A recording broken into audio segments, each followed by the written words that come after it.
Action. ఈ acting side interest ఉంది కాబట్టి నేను ఏం తెలియకుండా వచ్చాను హైదరాబాద్కి. ఏం తెలియకుండా అసలు హైదరాబాద్లో నాకు ఎక్కడ పోతే యాక్టింగ్ సోర్స్ ఉంటుంది, లేకపోతే నటించాలంటే ఎక్కడ ట్రై చేయాలనేది కూడా తెలియదు నాకు. నేను హైదరాబాద్ వచ్చేసరికి ఓకే అంటే వచ్చేసాను, అన్ని వదిలేసి వచ్చేసా. వరకు వచ్చి ట్రై చేసి మళ్ళీ వెళ్ళిపోవచ్చు. స్కూల్ కూడా వదిలేశారు, అమ్మేశారు. అంటే డెసిషన్ ఏదన్నా ఫాస్ట్గా తీసుకుంటేనే సక్సెస్ ఉంటుందని నమ్ముతాం జనరల్గా. నాంచకూడదు, తర్వాత డిలే చేయకూడదు అని.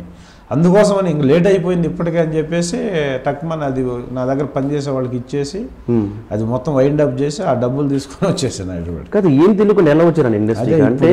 ఇప్పుడు అనుకుంటున్నది అప్పుడు ఎలా వచ్చారంటే నాకు అర్థం కావట్లా. అంటే మినిమం చాలా మంది ఇప్పుడు పలానా దగ్గర స్టే చేయాలి, కొన్ని స్టూడియోస్ ఇక్కడ ఉంటాయి, అక్కడికి వెళ్తే ఉన్న స్కోప్ దొరకద్దేమో అని ఒక ప్లాన్ లో వస్తారు. మీరు అసలు ఏమీ తెలియకుండా వచ్చి నేను దిల్సుఖ్ నగర్లో తిరిగి ఉడా కాంప్లెక్స్ అని ఉంటే దాంట్లో డబుల్ బెడ్రూమ్ రెంట్కి తీసుకున్నాను, 9,000 రెంట్కి. అప్పుడు తీసుకున్నాను అంతే. ఇక డెసిషన్ వెళ్తే కానీ తెలియదు మనకి, వెళ్ళి చూద్దాం ట్రై చేద్దాం అని చెప్పి ఆ డబ్బులు ఉన్నాయి కదా తీసుకొచ్చేసి ఒక 4-5 డేస్ ట్రై చేశానండి. 4-5 డేస్లో డిసైడ్ అయిపోయాను, మనం ఇలా 10 years ట్రై చేసినా కూడా మనం ఆర్టిస్ట్ కాలేము, కేర్ ఆఫ్ రోడ్ అని చెప్పి మళ్ళీ నేను అప్పుడు ఈనాడులో జాయిన్ అయ్యి తర్వాత మళ్ళీ వేరే ప్రసాద్ ల్యాబ్లో ఒక ల్యాబ్ ఉంటే అక్కడ జాయిన్ అయ్యి 1,300కి మళ్ళీ అక్కడ చేసి 2 years స్ట్రగుల్ చేసి, ఆ స్ట్రగుల్ చేస్తున్న టైంలో నాకు ఇండస్ట్రీ గురించి బాగా పరిచయం అయిన తర్వాత, ఎందుకంటే నేను చేసే ల్యాబే సినిమా ఇండస్ట్రీకి సంబంధించిన ల్యాబ్.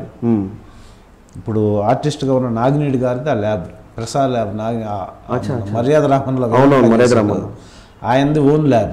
ఆయన అప్పుడు ప్రసాద్ ల్యాబ్కి జనరల్ మేనేజర్ ఆయన. ఓకే.